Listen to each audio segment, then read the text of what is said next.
I'm Michael Xufu Huang. I'm the co-founder of Woods Museum in Beijing. Woods is a non-profit public museum.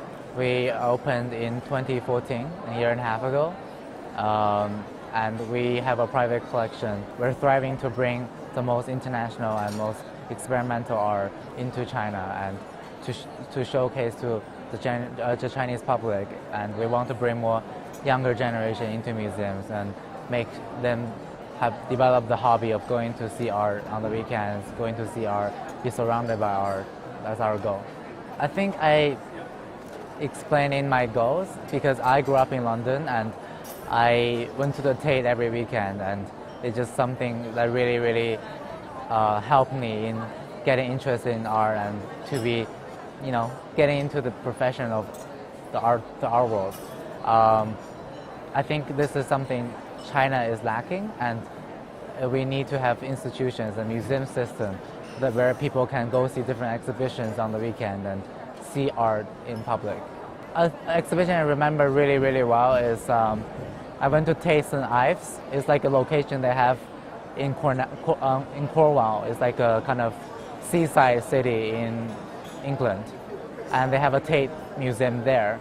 And there was like Alex Katz show on his beach series, which is just like really magnificent, and it worked really well with the space and the light and the landscape behind.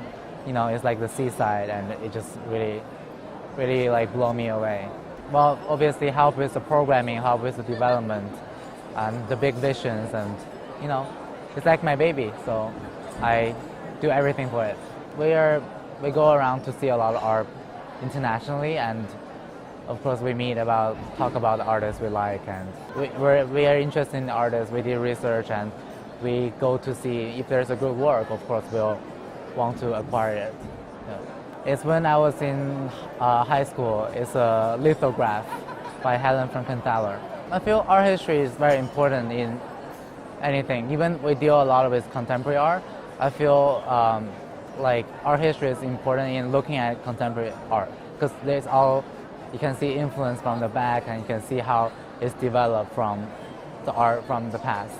And it's really helpful in deciding who we want to show and what art we want to collect. We have a variety of shows. We do shows for we do solo shows for artists, and we also show collections.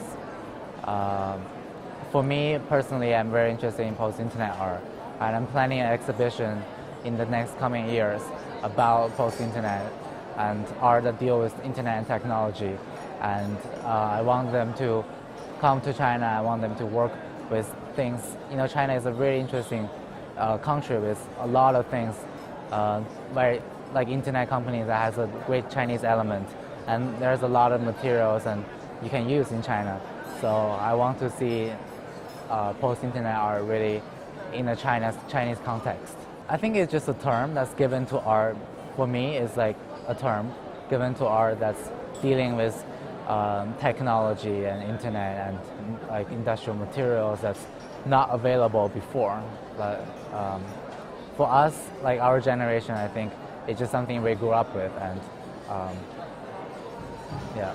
I don't think that's a problem in the past, but I think nowadays it can't avoid to be global, because like the internet, the globalization is so out there, and if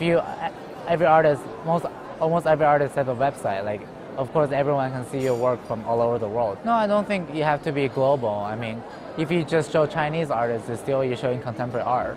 But it's just the context we're in, where we don't really judge art by its country, and we just judge art by if it's good or not. And so we just show art from all over the world. It's not we choose to show international art. So we show art we believe that's great.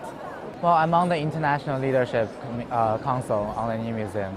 It's a very good council they do that's